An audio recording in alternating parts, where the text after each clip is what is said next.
Good morning all dear student, नमस्कार।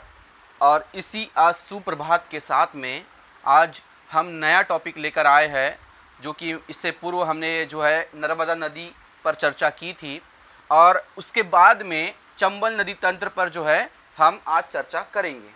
और चंबल नदी मध्य प्रदेश की द्वितीय सबसे बड़ी नदी है, यानी दूसरे क्रम की सबसे बड़ी नदी अगर कोई होगी तो वो कौन सी नदी है? चंबल नदी। ठीक है ना, मध्य प्रदेश की द्वितीय सबसे बड़ी नदी, यानी दूसरे क्रम की सबसे बड़ी नदी। ठीक है ना, द्वितीय क्रम की, कौन से क्रम की? तो द्वितीय क्रम की सबसे बड़ी नदी है ये मध्य प्रदेश में। इसका स्थान एमपी में जो है दूसरे नंबर पे आता है। ठीक है, और इसकी अगर किलोमीटर में हम लंबाई देखें तो ये कितने, इसका कुल बहाव क्षेत्र कितना है? तो यह नदी की कुल लंबाई जो है, कुल लंबाई है इसकी, ठीक है ना, यानी कि यहाँ पर मैं नोट कर देता हूँ कि इसकी कुल लंबाई है, चंबल नदी की कुल लंबाई है 1040 किलोमीटर, यानी कि ये अपने प्रवाह मार्ग से जो है 1040 किलोमीटर के क्षेत्र में बहती है। अब एमपी में ये कुल कितनी बहती है? तो बेटा ये एमपी में कुल बहती है 965 किलोमीटर। मध्य प्रदेश में इस नदी का जो विस्तार है वो 965 किलोमीटर है। ठीक है, यानी मध्य प्रदेश के क्षेत्रों में ये जो है कुल कितने किलोमीटर के क्षेत्र में बहती है? तो याद रखिए डियर ऑल स्टूडेंट कि मध्य प्रदेश के जो है ये कुल क्षेत्र के 965 किलोमीटर के क्षेत्र में बहती है। और कुल लंबाई अगर पूछा तो इसका एग्जाम में बताना है आपको 1040 किलोमीटर। अब आगे चलते हैं। इस नदी को महाभारत काल में राजा रतिदेव ने इसको क्या किया था? उद्गमित किया था, ऐसा पुराणों में और ऐसा इतिहास में वर्णित है। उसके बाद हम आगे चलते हैं तो इस नदी का जो प्राचीन नाम है, इससे प्राचीन नाम में जो है चर्मावती या धर्मावती के नाम से भी संबोधित किया जाता है, यानी इसका दो नाम है, या तो चर्मावती प्राचीन नाम पड़ता है या तो धर्मावती। तो ये दोनों नाम आप याद रखिएगा कि चंबल नदी के प्राचीन नाम कौन कौन से हैं। तो चंबल नदी के प्राचीन नाम है चर्मावती और धर्मावती। अब उसके बाद में आगे चर्चा करते हैं कि इसका उद्गम कहाँ से हुआ है। तो बेटा इसका इंदौर महू की जानापाव की पहाड़ी से 854 मीटर की ऊंचाई से, यानी इंदौर आप गए हैं तो महू अंबेडकर नगर, जिसको वर्तमान नाम से जाना जाता है, ठीक है ना, डॉक्टर बाबा साहब अंबेडकर की जन्मस्थली है महू, और महू के जानापाव की पहाड़ियों से 854 मीटर की ऊंचाई से इसका क्या होता है? उद्गम होता है।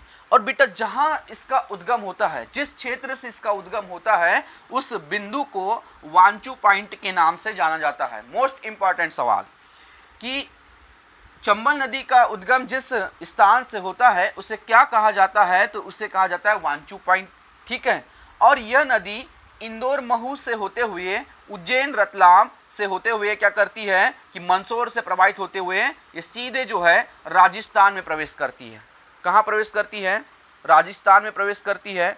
और राजस्थान के जो है धौलपुर और सवाई माधोपुर जो आपको दिख रहा है, ठीक है, धौलपुर, सवाई माधोपुर, और यहाँ पर कोटा बैराज आपको दिख रहा है। तो यहाँ पर कोटा चित्तौड़गढ़ में जो है ये 18 मीटर ऊंचा एक जलप्रपात बनाती है, जिसे चूलिया जलप्रपात कहते हैं। मोस्ट इंपॉर्टेंट सवाल कि चूलिया जलप्रपात कहाँ स्थित है? तो कोटा में स्थित है। कोटा आता है राजस्थान में, क्योंकि यह नदी का जो प्रवाह है ये मध्य प्रदेश से होते हुए राजस्थान में, ठीक है, और राजस्थान से आगे बढ़ते हुए ये एमपी के भिंड, मुरैना, श्योपुर से होते हुए ये उत्तर प्रदेश के इटावा में प्रवेश करती है। जब ये उत्तर प्रदेश के इटावा में इसका जो है प्रवेश होता है तो ये आगे बढ़ते हुए यमुना नदी तंत्र में अपना क्या कर देती है? जल मिला देती है।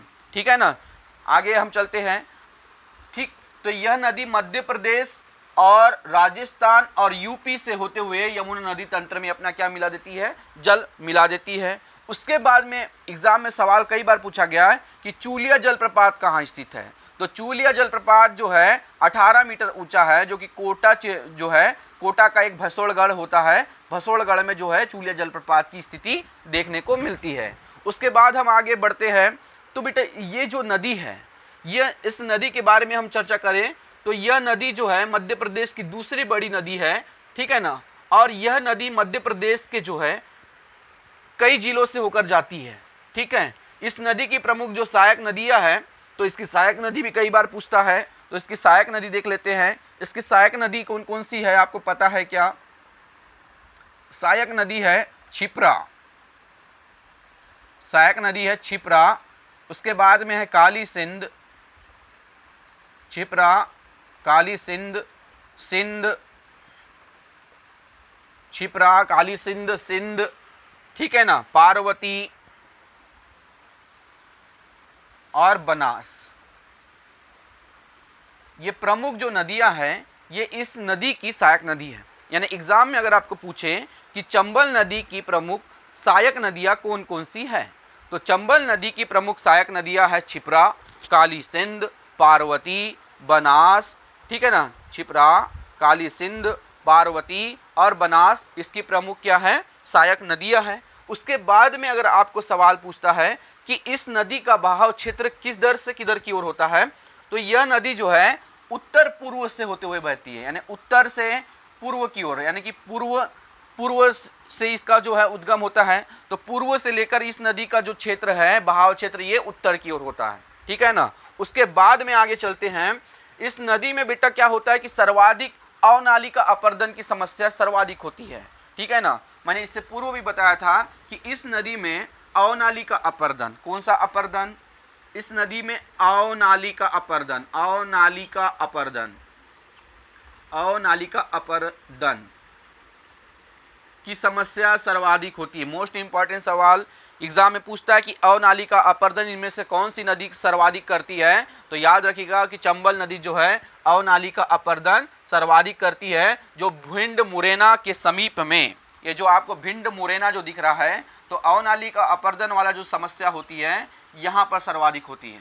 ठीक है ना, अवनालिका अपरदन भिंड मुरैना के समीप में जो है ये अवनालिका अपरदन कहती है। जब अपने प्रवाह मार्ग से बहती है तो ये वनों और मिट्टियों को काटते हुए चलती है, जिससे कि क्या होता है कि उस स्थान पर क्या होता है कि खंडर बन जाते हैं, खंडर बन जाते हैं, जिससे क्या होता है कि इस क्षेत्र में सर्वाधिक जो है डाकुओं की समस्या बढ़ जाती है। और डाकू लोग जो है, ठीक है ना, चंबल भिंड में आप जाएंगे मुरैना भिंड तरफ में, तो सर्वाधिक डाकुओं की संख्या मिलती है। और डाकू लोग जो है इस नदी में जो है अपने छुपने का स्थान, निवास बनाया करते थे। उसके आगे में हम चलते हैं कि यह जो नदी है मध्य प्रदेश और राजस्थान की सीमा रेखा को बनाती है। उसके बाद में हम आगे चर्चा करते हैं, तो यह नदी की जो है जल विद्युत परियोजनाएं भी एग्जाम में पूछा जाता है। ठीक है, इस नदी की जल विद्युत परियोजनाएं हम देख लेते हैं कि यह नदी की कौन कौन सी जल विद्युत परियोजनाएं हैं। ठीक है, तो बेटे इसमें जो है राज्य की प्रथम जल विद्युत परियोजना एग्जाम में पूछता है, राज्य की यानी मध्य प्रदेश राज्य की प्रथम जल विद्युत परियोजना, प्रथम जल विद्युत परियोजना, मध्य प्रदेश राज्य की प्रथम जल विद्युत परियोजना कौन सी है, तो आपको पता होना चाहिए कि इसकी प्रथम जो है गांधी सागर, कौन सी सागर, गांधी सागर। ठीक है ना, गांधी सागर बांध, कौन सा बांध, गांधी सागर बांध। कहां पर है, तो मंदसौर में है। गांधी सागर बांध जो कि मंदसौर में है, और इसकी जो है पहली जल विद्युत परियोजना थी, जो कि इसको प्रारंभ किया गया था 1854 में। कब प्रारंभ किया गया था, 1854 में प्रारंभ किया गया था। और इसका कंप्लीट जो है ये बनकर जो है 1960 में कंप्लीट हो गई थी। उसके बाद में इस नदी घाटी परियोजना के अंतर्गत में कुल जो बिजली का जो वर्तमान में बिजली का जो उत्पादन होता है, बिजली क्षमता कितनी है, तो बिजली क्षमता याद रखिएगा कि 115 मेगावाट, 115 मेगावाट इसकी कुल जो है बिजली क्षमता होती है। उसके बाद में हम आगे बढ़े मेगावाट में, तो राणा प्रताप सागर जो कि दूसरा है, यहाँ पर मैंने आपको कहीं दिखा होगा, ये गांधी सागर बांध आपको जो दिख रहा है ये मंदसौर जिले में है गांधी सागर बांध। दूसरा है राणा प्रताप सागर बांध। तो राणा प्रताप सागर बांध जो होता है, ये राणा प्रताप सागर बांध यहाँ पर कहीं चित्तौड़गढ़ दिख रहा होगा आपको, तो ये चित्तौड़गढ़ जो कि राजस्थान में आता है। तो यहीं पर बेटा, यहीं पर जो है चित्तौड़गढ़ के राजस्थान में